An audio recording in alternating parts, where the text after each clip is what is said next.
한 집에 두 창녀가 살고 있었습니다. 그런데 이들이 이틀 간격으로 아이를 낳게 되었습니다. 똑같은 아들을 낳게 된 것입니다. 그런데 문제가 생겼습니다. 어느 날 밤 한 창녀가 잠을 자다가 얼마나 요란스럽게 잠을 잤던지 그의 아이를 깔아뭉겨 죽게 만들고 말았다라고 하는 것입니다. 그리고 잠에서 깨어보니 그 아이가 죽어 있는 것이었습니다. 그래서 자기 아이를 가져다가 다른 창녀의 품에 안기고 다른 창녀의 품에 안겼던 그 아이를 가져다가 자기 품에 안게 된 것이었습니다. 아침이 되었습니다. 다른 창녀가 일어나서 아이에게 젖을 주려고 보는데 이 아이가 죽어 있는 것입니다. 깜짝 놀랐습니다. 그리고 유심히 살펴보니 이 아이가 자기 아이가 아니라 다른 창녀의 아이였다라고 하는 말인 것입니다. 그래서 그 창녀에게 내 아이를 달라고 했더니 지금 무슨 소리를 하고 있느냐고 하면서 자신의 아이라고 오게 되게 된 것입니다. 그러면서 두 사람은 티그덕태그덕 하면서 큰 싸움을 하게 된 것이었습니다. 그래서 이 두 사람이 지혜의 왕 솔로몬을 찾아가게 된 것입니다. 한 창녀가 울면서 말합니다. 왕이시여 억울합니다. 너무너무 억울합니다. 이 아이는 정말로 내 아이가 맞습니다. 그런데 저 여자가 밤에 잠을 자다가 자신의 아이를 깔아뭉겨 죽게 만들고 내 아이와 자기 아이를 바꿔치기 했습니다라고 한 것이었습니다. 그러자 다른 창녀가 소리를 치면서 말합니다. 아닙니다. 왕이시여, 저 아이는 분명히 제 아이입니다. 저 여자가 새빨간 거짓말을 하고 있습니다. 제가 이 아이의 진짜 엄마입니다. 서로가 한치의 양보도 없이 다투는 것입니다. 여러분, 이 일을 어쩌면 좋습니까? 요즘 같으면 유전자 검사를 통해서 친자 확인을 통해서 정확하게 밝혀낼 수가 있을 것 같은데 당시에는 과학적 기술을 가진 시대가 아니었다라고 말씀인 것입니다. 참으로 난감한 일이었습니다. 솔로몬 왕이 이들의 이야기를 듣고 있다가 신하를 부릅니다. 그리고 칼을 가져오라고 말을 합니다. 그리고 그 칼을 가지고 살아있는 아이를 두 쪽으로 내라고 그렇게 말을 합니다. 그러자 한 여자가 노발대발하면서 왕이시여, 그것만큼은 제발 안 됩니다. 그러시려면 차라리 그 아이를 죽이지 말고 저 여자에게 주소서라고 간청을 하게 된 겁니다. 그런데 다른 여자는 달랐습니다. 차라리 그게 좋겠습니다. 내 것도 되지 아니하고 저 여자의 것도 되지 아니하고 공평하게 나누는 것이 좋겠습니다 라고 그렇게 말을 하게 된 것입니다. 솔로몬 왕의 판결이 내려지게 됩니다. 이 아이를 둘로 나눌 것이 아니라 아이를 죽이지 말고 다른 여자에게 달라고 한 그 여자에게 그 아이를 돌려달라고 합니다. 이 여자가 진짜 아이의 엄마라고 하는 겁니다. 진짜 아이의 엄마라고 한다면 쉽게 아이를 죽이라고 말할 수가 없다라고 하는 것이었습니다. 여러분, 얼마나 놀라운 판결인 것입니까?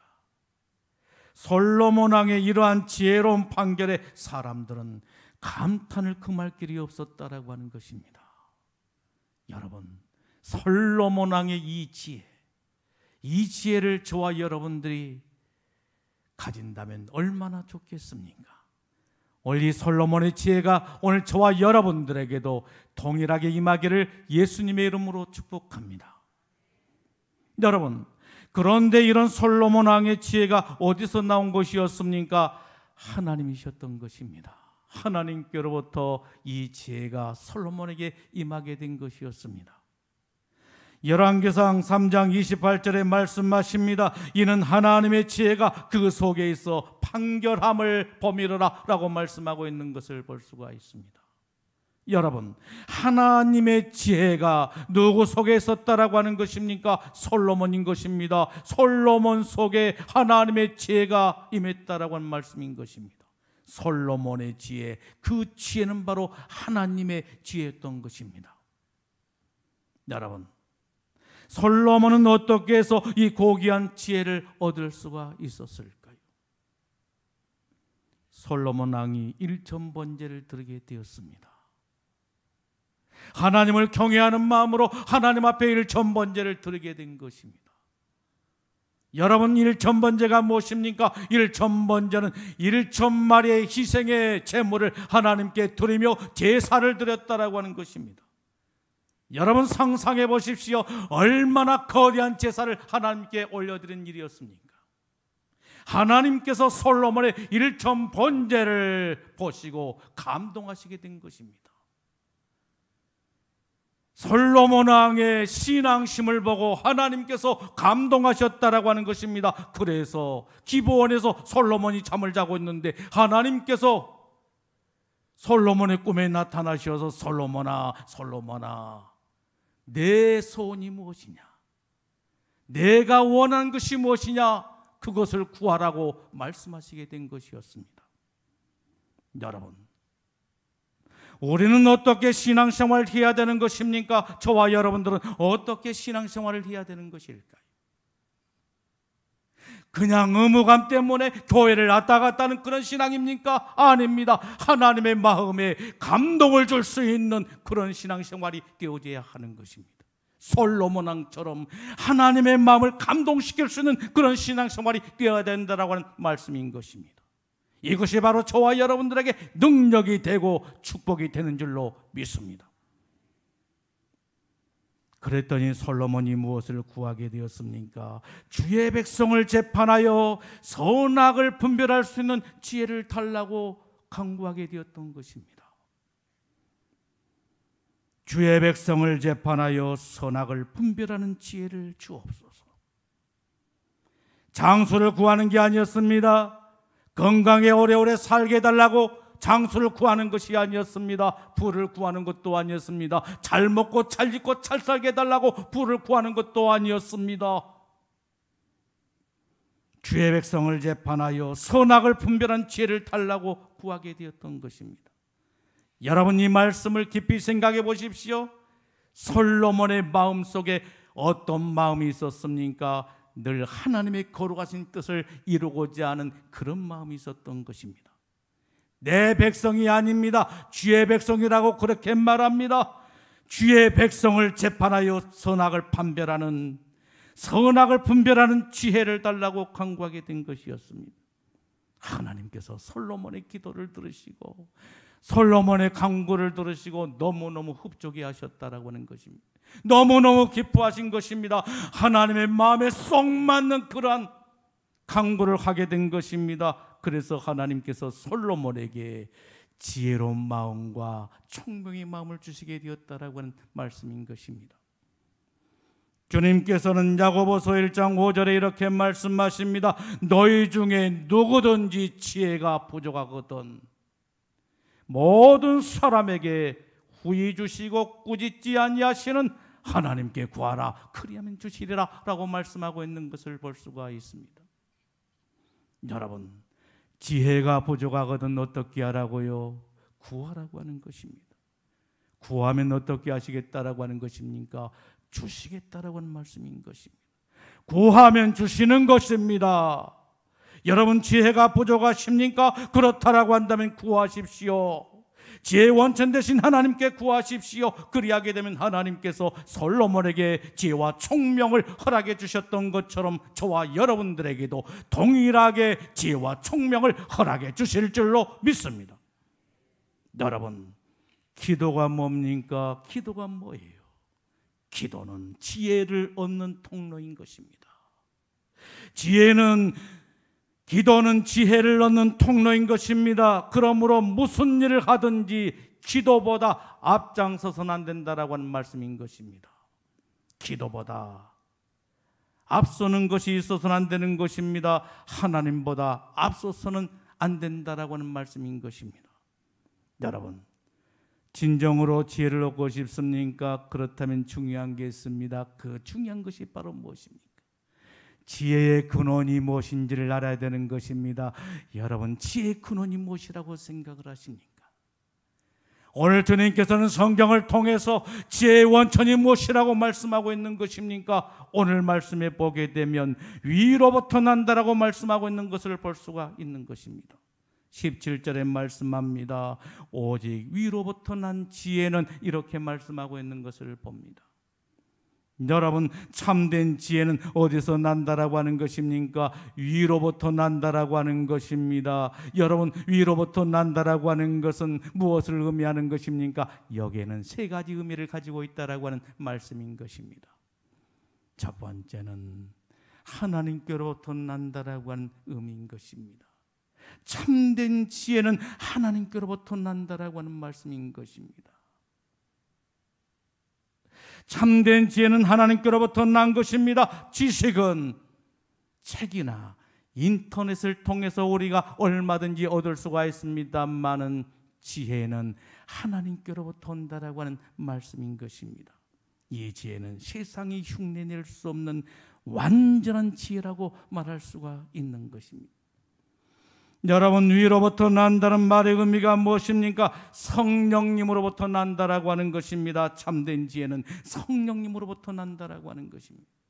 여러분, 성령님은 어떤 분이신 것입니까? 성령님은 지혜의 영이신 것입니다. 성령님은 지혜의 영이신 것입니다. 성령님은 우리 가운데 오셔서 우리를 가르치시고 생각나게 하시고 깨닫게 하셔서 우리를 진리로 인도하시고 우리에게 지혜로운 마음을 허락해 주시어서 지혜로운 인생을 살게 하신 줄로 믿습니다. 여러분, 지혜로운 삶을 살기를 원하십니까? 솔로몬 왕처럼 지혜로운 삶을 살기를 원하십니까? 그렇다라고 한다면 성령님을 내 안에 모셔드리고 성령 충만함을 받고 성령의 인도하심을 받으십시오. 그리하게 되면 오늘 저와 여러분들에게도 솔로몬과 같은 지혜로운 삶을 살게 된 줄로 믿습니다. 여러분, 위로부터 난다는 말은 무슨 말입니까? 하나님의 은혜로 받게 된다라고 하는 의미인 것입니다. 자기 수양이 아닌 것입니다. 자기 노력이 아닌 것입니다. 하나님의 은혜로 받게 된다라고 하는 것입니다. 참된 지혜는 전적인 하나님의 은혜요 선물이라고 말할 수가 있는 것입니다. 그런데 지혜는 두 가지 지혜가 있습니다. 여러분, 그 두 가지 지혜가 바로 무엇입니까? 첫째는 하나님께로부터 온 지혜가 있는가 하게 되면 오늘 말씀에 보게 되면 세상적이고 정욕적이고 마귀적인 지혜가 있다라고 말씀하고 있는 것을 볼 수가 있습니다. 여러분, 이것을 어떻게 알 수가 있겠어요? 하나님께로부터 온 것인지 아니면 세상적이고 정욕적이고 귀신적인 것에서 오는 것인지 우리는 어떻게 분별할 수가 있겠습니까? 나무는 그 열매를 보면 알 수 있듯이 열매를 보면 알 수가 있다라고 하는 말씀인 것입니다. 여러분, 그렇다면 하나님으로부터 난 지혜는 어떤 열매를 맺게 된다라고 말씀하고 있는 것입니까? 17절에 말씀하십니다. 첫째는 성결하고 그 다음은 화평하고 관용하고 양순하며 긍휼과 선한 열매가 가득하고 평경과 거짓이 없나니라고 말씀하고 있는 것을 보게 됩니다. 하나님께로부터 난 지혜 첫 번째 열매가 뭐예요? 성결이다라고 말씀하십니다. 성결의 열매다라고 하는 것입니다. 무슨 말입니까? 세상에 물들지 않고 세속에 물들지 않고 자기를 깨끗하게 하고 오직 하나님만 섬기는 것을 말하는 것입니다. 여러분, 그렇다라고 한다면 저와 여러분들은 세속에 물들지 않고 세상에 물들지 않고 내 자신을 깨끗하게 하며 오직 하나님만 섬기는 삶을 살아가고 있는 것입니까? 성결은 가장 기본적인 지혜라고 말할 수가 있는 것입니다. 그 다음에는 어떤 열매지요? 화평하고 관용하고라고 합니다. 여러분, 화평하고 관용하다라고 한 이 말의 의미가 무엇입니까? 현대 성경에 보게 되면 이렇게 기록되어 있는 것을 볼 수가 있는 것입니다. 평화를 사랑하고 예의가 바릅니다. 평화를 사랑하고 예의가 바릅니다로 되어 있는 것을 보게 됩니다. 다툼이 아닌 것입니다. 평화를 사랑하고 예의가 바르게 행동하며 산다라고 하는 것입니다. 성결히 자신을 스스로 지키는 것이라고 한다면 화평과 관용은 무엇을 말씀하고 있는 것입니까? 우리 그리스도인들이 타인을 대할 때 어떻게 대하며 살 것인가를 우리들에게 말씀해 주고 있는 것입니다. 여러분, 우리가 이웃들을 대할 때 어떻게 대해야 된다라고 하는 것입니까? 평화를 사랑하고 예의가 바르게 행동해야 된다라고 하는 것입니다. 이것이 바로 위로부터 난 지혜라, 하나님께로부터 난 지혜라고 말씀하고 있는 것을 볼 수가 있는 것입니다. 그 다음에는 양순하며 합니다. 여러분, 양순이 뭡니까? 현대 성경에 보게 되면 남의 의견을 존중하고 기꺼이 양보합니다로 되어 있는 것을 볼 수가 있습니다. 다툼이 아니라 남의 의견을 존중하고 내 말만 앞세우는 것이 아니라 남의 의견을 존중하고 기꺼이 양보하며 산다라고 하는 말씀인 것입니다. 여러분, 이것은 무엇을 말하는 거예요? 폭넓은 배려심인 것입니다. 폭넓은 배려심인 것입니다. 오늘 저와 여러분들에게 이웃에 대한 배려가 있습니까? 아니면 나만을 고집하는 이기적인 존재로 살아가고 있는 것입니까? 하나님으로부터 난 지혜, 위로부터 난 지혜는 폭넓은 배려심을 가지고 산다라고 말씀하고 있는 것을 볼 수가 있는 것입니다. 그 다음에는 긍휼과 이렇게 말합니다. 여러분, 긍휼의 열매, 긍휼은 무엇을 말하는 것입니까? 현대 성경에 보게 되면 자비심이 강하며 선한 일을 즐겨합니다로 되어 있는 것을 볼 수가 있습니다. 자비심이 강하며 자비심이 있습니까? 선한 일을 즐기며 살아가십니까? 오늘 저와 여러분들은 자비심이 강해서 이웃을 동정하고 선한 일을 즐기며 살아야 될 줄로 믿습니다. 그리고 결과적으로 하나님으로부터 온 지혜는 선한 열매가 가득하다라고 말씀하고 있는 것을 볼 수가 있습니다. 여러분, 그렇다면 나는 이런 착하고 선한 열매를 맺고 사는 신앙인 것입니까? 그런데 세상적이고 정욕적이고 귀신적인 지혜는 어떤 열매를 맺게 된다라고 말씀하고 있습니까? 14절에 말씀합니다. 그러나 너희 마음속에 독한 시기와 다툼이 있으면 자랑하지 말라. 진리를 거스려 거짓말하지 말라. 이러한 지혜는 위로부터 내려온 것이 아니요 땅 위의 것이요 정욕의 것이요 귀신의 것이니라고 말씀하고 있는 것을 봅니다. 여러분, 세상적이고 정욕적이고 귀신적인 지혜는 어떤 열매를 맺게 된다라고 말씀하고 있는 것입니까? 독한 시기와 다툼의 열매를 맺게 된다라고 하는 것입니다. 여러분, 독한 시기와 다툼이 어디서 나온다라고 말씀하고 있지요? 땅에서 나오는 거, 세상으로부터, 정욕적으로부터, 귀신으로부터 나온 것이라고 말씀하고 있는 것을 볼 수가 있는 것입니다. 여기에 보게 되면 귀신이란 말이 나옵니다. 여러분, 귀신이란 말을 원어에 보게 되면 다이몬이란 말을 쓰고 있는데, 다이몬, 이 말의 의미가 바로 무엇입니까? 마귀의 지배를 받는 영들이라고 할 수가 있는 것입니다. 마귀의 지배를 받는 영들, 귀신이 어떤 존재라고요? 마귀의 지배를 받는 영들이라고 하는 것입니다. 마귀의 졸개들이고 하수인들이고 추종자들이라고 말할 수가 있는 것입니다. 그리고 마귀의 원어는 무엇입니까? 디아볼로라고 하는 말을 쓰고 있는 것을 보게 됩니다. 디아볼로, 무슨 말일까요? 디아볼로란 말은 이간질하다, 사이를 가르다라고 하는 그런 의미를 가지고 있는 것입니다. 여러분, 마귀의 역사가 있는 곳에 어떤 일이 일어나게 된다라고 하는 것입니까? 이간한 일이 있다라고 하는 것입니다. 이간질에서 사이를 갈라놓은 일이 있다라고 하는 말씀인 것입니다.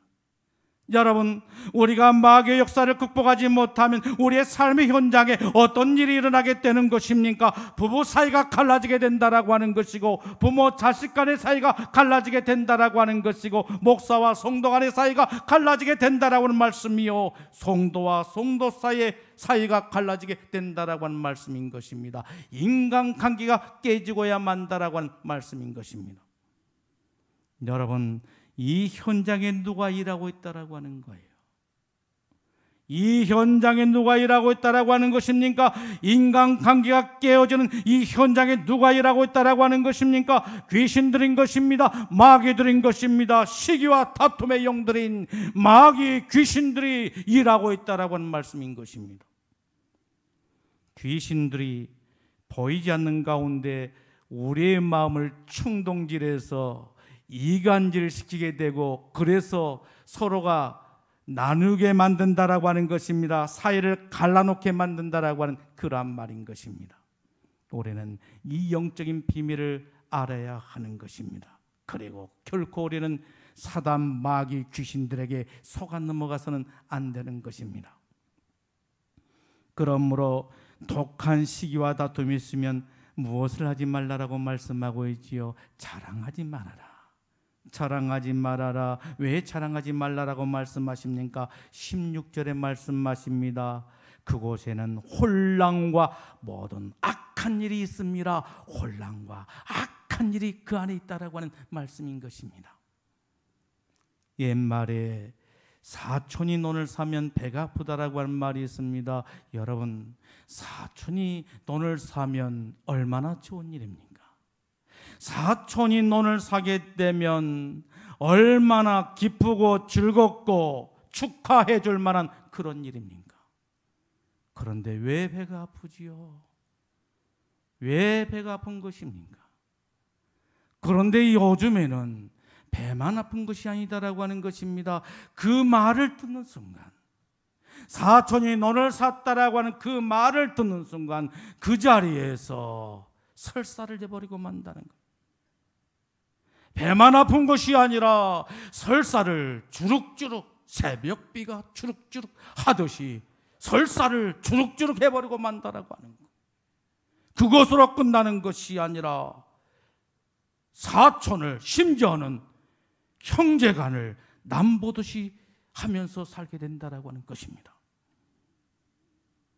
여러분, 사촌이 잘 되면 좋은 거 아니겠어요? 형제가 잘 되면 좋은 거 아니겠습니까? 우리 성도들이 잘 되면 좋은 거 아니겠어요? 우리 주님께서 세상에 오신 목적이 바로 무엇입니까? 고린도서 8장 9절에 보게 되면 우리 주님께서 이 세상에 오신 것은 가난한 자로 부욕케 하시기 위해서 오셨다라고 말씀하고 있지를 않습니까? 그렇다라고 한다면 우리의 성도들이 잘 되는 것을 보고 기뻐하고 즐거워하고 함께 축하해 줘야 되지 않겠습니까? 할렐루야! 아직도 마음이 허락지를 않습니까? 그러나 위로부터 내려온 지혜, 하나님의 지혜는 어떤 일을 하게 되는 것입니까? 인간관계를 세우게 된다라고 하는 겁니다. 사촌이 논을 사게 되면, 형제가 논을 사게 되면 함께 기뻐하고 즐거워하고 축하해 주게 된다라고 하는 겁니다. 여러분, 그렇다면 우리는 어떤 종류의 사람들인 것입니까? 시기와 다툼으로 혼란에 빠뜨리고 악한 일을 하면서 사는 사람들입니까? 아니면 화평을 통해서 인간관계를 세워나가는 사람들인 것입니까? 18절에 말씀하십니다. 화평하게 하는 자들은 화평으로 심어 의의 열매를 거두느니라. 참된 지혜는 선한 열매를 거두게 된다는 겁니다. 여러분, 야고보서 3장 1절로 12절 말씀을 보십시오. 지혜로운 사람은 어떤 사람이라고 말씀하고 있는 것입니까? 지혜로운 사람은 선한 말을 하며 은혜스러운 말을 하며 덕을 세우는 말을 하게 되며 생명을 살리는 말을 하게 되며 축복의 말을 하면서 산다라고 하는 말씀인 것입니다. 그런데 13절 말씀을 보십시오. 뭐라고 말씀하고 있습니까? 지혜로운 사람은 착한 말만 하는 사람이 아니라는 것입니다. 선한 일을 행하며 산다라고 말씀하고 있는 것을 볼 수가 있는 것입니다. 13절에 말씀합니다. 너희 중에 지혜와 총명이 있는 자가 누구냐? 그는 선행으로 말미암아 지혜의 온유함으로 그 행함을 보일지니라. 그리고 17절에 보게 되면 선한 열매가 가득하고 18절에 보게 되면 화평하게 하는 자들은 화평으로 심어 의의 열매를 거두니라 라고 결론을 맺고 있는 것을 볼 수가 있는 것입니다. 여러분, 참된 지혜는 어떤 열매를 맺게 된다라고 하는 것입니까? 하나님께로부터 온 지혜는 어떤 열매를 맺게 된다라고 하는 것입니까? 착하고 의로운 열매를 맺게 된다라고 하는 말씀인 것입니다. 여러분, 그렇다라고 한다면 오늘 저와 여러분들은 어떤 열매를 맺고 살아가는 사람들인 것입니까? 착하고 의로운 열매입니까? 아니면 독한 시기와 다툼의 열매를 주렁주렁 맺고 사는 사람들인 것입니까? 올해는 영적인 존재인 마귀에게 속아서 살아서는 안 되는 것입니다. 올해는 하나님의 백성으로서 오직 착함과 의로움의 열매를 주렁주렁 맺고 사는 저와 여러분들이 다 되어야 될 줄로 믿습니다. 사랑하는 성도 여러분, 참된 지혜는 무엇입니까? 위로부터 난 지혜, 하나님께로부터 난 지혜인 것입니다. 하나님께로부터 난 지혜는 어떤 열매를 맺게 된 것입니까? 선한 열매를 맺게 되는 것입니다. 그리고 화평을 통해서 인간관계를 세워가게 되는 것입니다. 우리 주님께서는 산상손을 통해서 마태복음 5장 9절 말씀을 통해서 이 시간 저와 여러분들을 향하여 이렇게 말씀하십니다. 화평케 하는 자는 복이 있나니 그들이 천국이 그들의 것이며, 화평케 하는 자는 복이 있나니 그들이 하나님의 아들이라 일컬음을 받을 것이며. 여러분, 화평케 하는 자들은 누구라고 말씀하고 있는 것입니까? 하나님의 아들인 것입니다. 하나님의 아들들은 어떤 사람이라고 하는 것입니까? 피스메이커라고 하는 것입니다. 평화를 만드는 사람이라고 하는 것입니다.